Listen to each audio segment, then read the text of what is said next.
सभी को राम राम। मेरे चैनल में सभी भाई बहन का स्वागत है। मैं ठीक हूँ, आप कैसे हो? आज है अनंत चतुर्दशी व्रत, तो आपने भी रखा होगा, मैंने रखा है बहन। मैं व्रत करती हूँ और आप मेरे साथ बने रहना और बहुत प्यारे प्यारे कमेंट करते हो। अनंत चतुर्दशी की बहुत बहुत शुभकामनाएं। विष्णु भगवान का व्रत है ये और सभी बहनें करना चाहिए। बहुत अच्छा व्रत है ये, मैं करती हूँ मेरी बहन। और इसमें अनंत धागे का महत्व है, तो वो मैं आपको आगे दिखाऊंगी।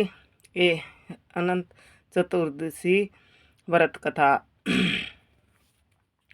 ये बहन बहुत ही अच्छा शुभदायक फल देता है। भगवान का व्रत है ये, विष्णु भगवान का। लक्ष्मी माता प्रसन्न होती हैं और सभी बहन भाइयों को करना चाहिए। भाई नहीं, बहनों को करना चाहिए।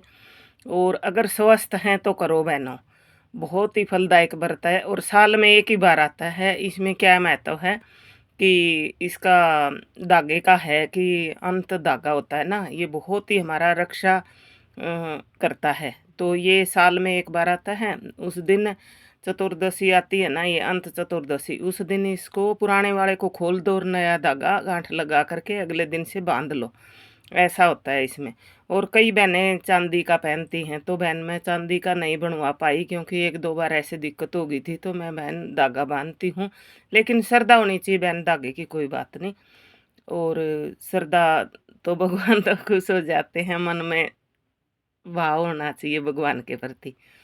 तो मैं, मेरा ये मानना है। और बाकी आप मुझे कमेंट में ज़रूर बताना मेरी बहन, मैं ऐसे करती हूँ।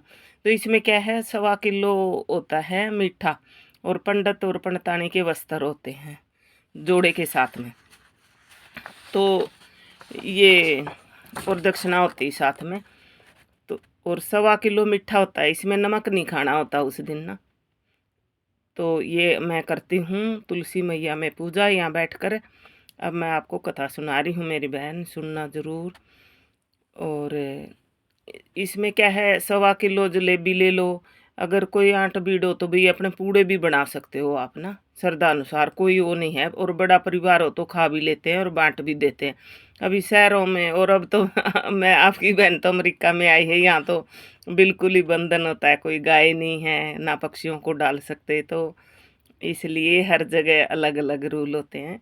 तो आप सुनना अनंत चतुर्दशी की व्रत कथा, और बड़े प्रेम से सुनाऊंगी और आप भी ऐसे ही सुनना। और जिस बहन का मन करे तो ज़रूर कर लेना और कमेंट में पूछ लेना।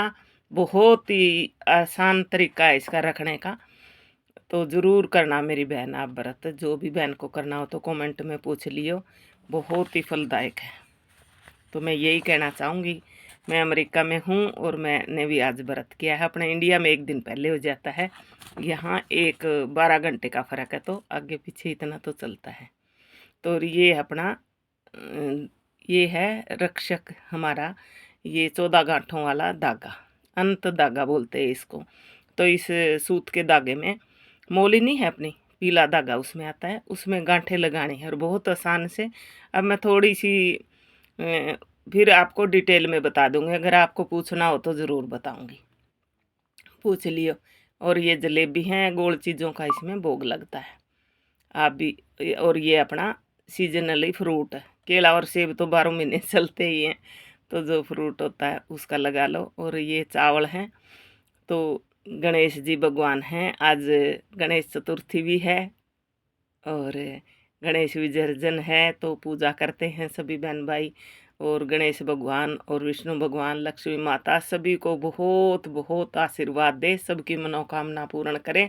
मेरे विश्व में सुख शांति रहे सभी के पास और आशीर्वाद मिले।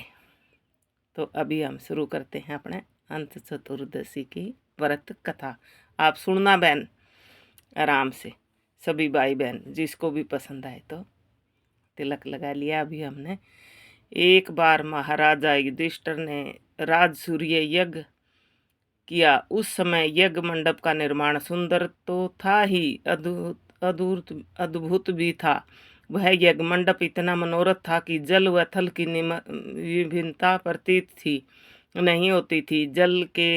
जल में सथल तथा सथल में जल की भांति प्रतीत होती थी। बहुत सावधानी करने पर भी बहुत से व्यक्ति उस अद्भुत मंडप में धोखा खा चुके थे।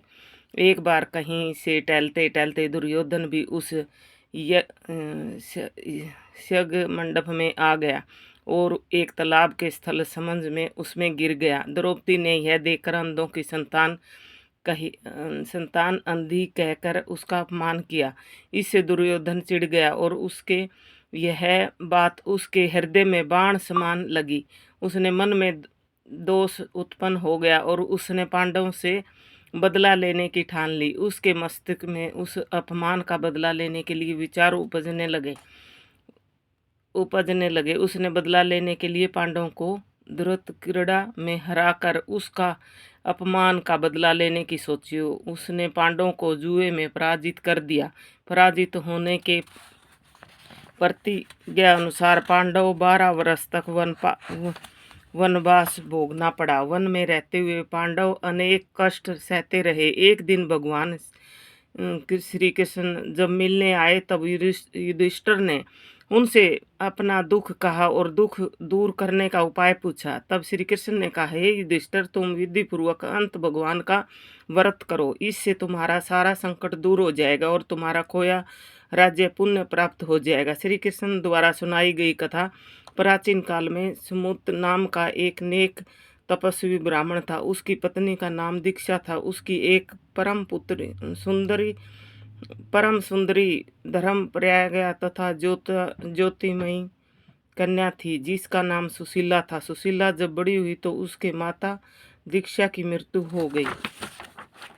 तो कौटिल्य ऋषि के साथ कर दिया विदाई में कुछ देने की बात पर करकंसा ने दामाद को कुछ ईंटें और पत्थर के टुकड़े बांध कर दे दिए। कौटिल्य ने ऋषि दुखी को अपने पत्नी को लेकर अपने आश्रम की ओर चल दिया, परंतु रास्ते में ही रात हो गई। वे नदी के तट पर संध्या करने लगे। सुशीला ने देखा वहां पर बहुत सी स्त्रियां सुंदर वस्त्र धारण कर किसी देवता की पूजा कर रही थी। सुशीला के पूछने पर उन्होंने विधि पूर्वक अंत व्रत की महत्ता बताई। सुशीला ने वहीं उस व्रत का अनुष्ठान किया। 14 गांठों वाला डोरा हाथ में बांधकर ऋषि कौंडिल्य के पास आ गई। कौंडिल्य ने सुशीला के डोरे के बारे में पूछा तो उसने सारी बातें बता दी। उन्होंने डोरे को तोड़कर अग्नि में डाल दिया। इससे भगवान अनंत जी का अपमान हुआ। परिणामत ऋषि कौंडिल्य दुखी रहने लगे। उनकी सारी संपत्ति नष्ट हो गई। इस दरिद्रता का होने के कारण उनकी पत्नी से कारण पूछा तो सुशीला ने अंत भगवान का डोरा जलाने की बात कही। तत्पश्चात करते हुए ऋषि कौंडिल्य अंत डोरे की प्राप्ति के लिए वन में चले गए। वन में कई दिनों तक भटकते रहे। निराश होकर एक दिन भूमि पर गिर पड़े।